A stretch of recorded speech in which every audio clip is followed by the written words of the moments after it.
If you play with ice like this in the summer, your mother won't beat you. Put frozen grapes in ice water. Water condenses around the grapes and you have the power to turn water into ice. If chewing gum is stuck on your clothes and you can't clean it off, just put an ice cube on it and wait for a while, and you can peel it off. Put a bottle with a balloon in hot water and it will expand. Put it in cold water and it will deflate. This is thermal expansion and contraction. How can you lift a bottle of water with a straw? Just bend it a little and you can easily lift the water. This is the stability of the triangle. Add hot water to a can, then pour out the hot water and quickly throw it into cold water, and the can will deflate. This is why you can't drink ice water after strenuous exercise.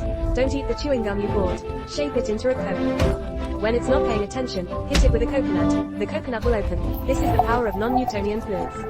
Add black carbon powder to the bottle, tighten the cap, and shake it. When you bring a magnet close to the carbon powder, it actually plays a game of hide and seek with the magnet. Popular science is versatile enough for you to experiment with your children.